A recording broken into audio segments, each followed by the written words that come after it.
kaunti ma Mombasa ne obago nyasi moyiedhi mar nyiso kido kod timbe mag dhoudi magi kaka yo achiel mar nyiso hera e kindgi giwegi.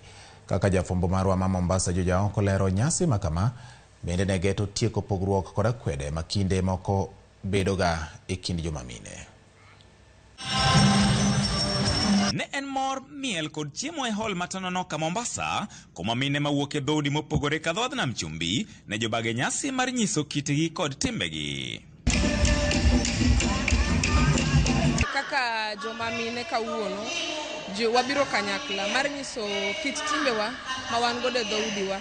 Wan kaka jokanana, wan gi timbe mag yore mag chiemo, yore mag rwakruok. Koro mae be en yo achiel mar nyiso hera e kindwa kaka oganda mar Jo-Kenya. Mae e gima dhi kelowa kanyakla, kaka Kisungu wacho ni our diversity is our unity.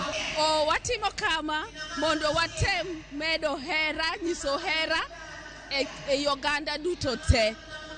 Kendo seche gima piny te kabisa, watemo mondo wami ng'ato nyiso sura mar mor, nikech sura mar mor no medo gik mang'eny. E nyasino mane otimore e odiochieng' ma bende piny ngima yango odiochieng' johera, mine ne onyiso kit chiemo mag nyaluo, wende, miel kod rwakruok e kind gik mamoko. Kabila mopogore opogore mine ma Mombasa ka oloso chiemo, tuke, wende mag kabila mopogore opogore modak ka Mombasa mondo wanyis hera karachiel.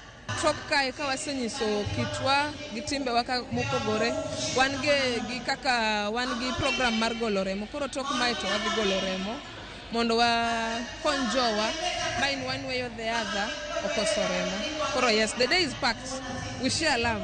Gikoni bang' mine ka ong'ala makwongo korka weche mag siasa to chutho e yiero mokalo, okang' makama bende ne geto jiwo joma mine donjore e chenro mopogore makelo dongruok e kind oganda. Tumewaleta pamoja kuwakumbusha kuwa wao ni kiungo muhimu katika jamii, na kupitia wao usalama pia Mombasa unaweza kurudi vizuri.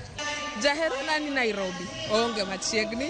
Valentine wangu yupo na sasa hivi yuko kazini, anaendelea na kazi zake kama kawaida, na ile mida yenyewe ikifika tutaweza kuambatana. Na Valentine wangu hata hayupo nchini, alisafiri wiki iliyopita, yeye huwa hakai Kenya. So siku ya leo sisemi niko free, sitaki kuletewa maua baada ya hapa. E odiochieng' ma kawuono ni ma piny ngima yango odiochieng' johera, riwruoge mag mine mopogore Mombasa kawuono bago nyasi mar nyiso kido to kod timbe dhoudi mopogore kaka yo achiel mar kelo oganda duto kanyakla. Juja Oko, Ramogi TV, Mombasa. Jigolo paro